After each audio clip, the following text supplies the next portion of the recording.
بسم اللہ الرحمن الرحیم۔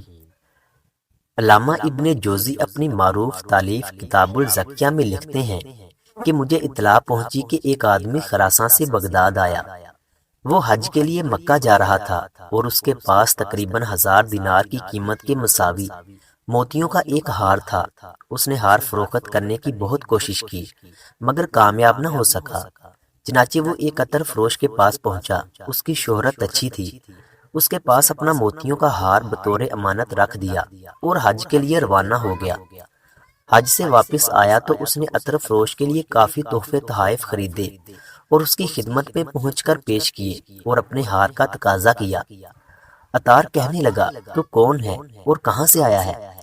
خراسانی حاجی کہنے لگا، میں اس ہار کا مالک ہوں جسے میں نے حج پر جاتے ہوئے آپ کے پاس بطور امانت رکھا تھا۔ عطار نے حاجی کی بات پر کوئی دھیان نہ دیا اور اسے بری طرح دھکے مار کر دکان سے نکال دیا اور کہنے لگا، تو مجھ پر بہتان تراشی کر رہا ہے۔ خراسانی نے شور مچایا تو ان کا جھگڑا دیکھ کر لوگ جمع ہو گئے۔ حاضرین حاجی سے کہنے لگے، تم عطار کے بارے میں کیسے غلط سلط باتیں کر رہے ہو؟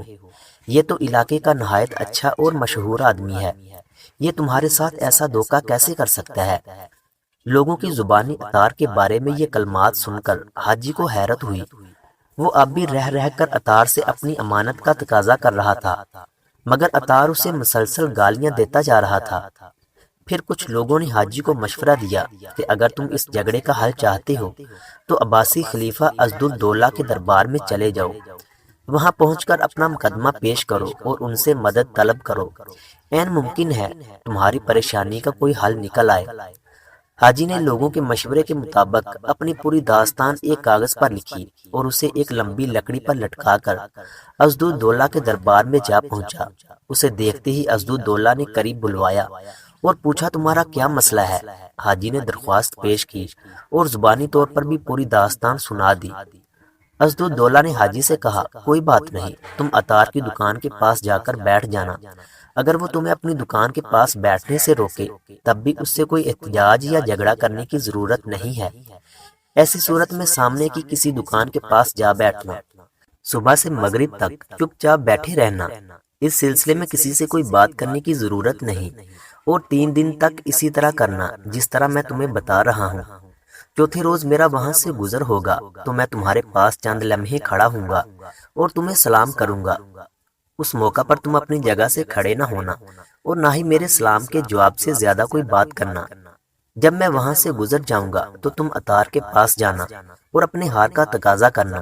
اب کی بار وہ تم سے جو کچھ بھی کہے مجھے آ کر بتانا۔ اگر وہ ہار واپس کر دے تب بھی میرے پاس آنا اور مجھے مطلع کرنا۔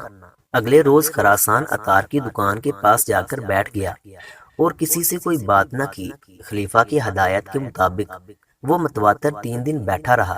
چوتھے دن عضدالدولہ اپنی عظیم الشان سواری پر لاؤ لشکر کے ساتھ وہاں سے گزرا اور خراسانی کو دیکھا تو سواری روک لی اور پکار کر کہا، خراسانی بھائی السلام علیکم۔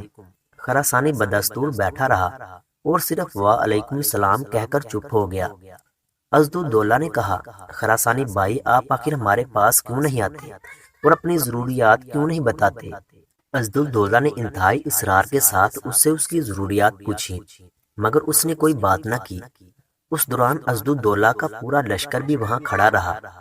ادھر عطار کی حالت خراب ہو گئی، مارے دہشت کے اس پر غشی طاری ہونے لگی۔ عضدالدولہ جب وہاں سے چلا گیا تو عطار فوراً حاجی کے قریب آیا اور کہنے لگا، تیرا ناس ہو، تو نے اپنا ہار میرے پاس کب اور کس چیز میں بطور امانت رکھا تھا؟ ذرا اس کی نشانی تو بتاؤ، شاید مجھے یاد آ جائے۔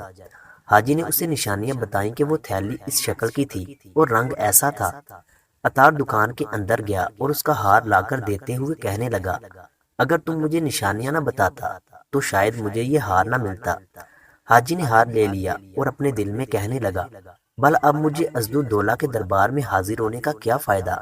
مجھے میرا ہار تو مل گیا ہے۔ پھر خیال آیا کہ خلیفہ نے مجھے حکم دیا تھا کہ میں ہار ملنے کے بعد اس سے ضرور ملوں، ہو سکتا ہے کہ اسے مجھ سے کوئی کام ہو یا مجھ سے ہار خرید لے۔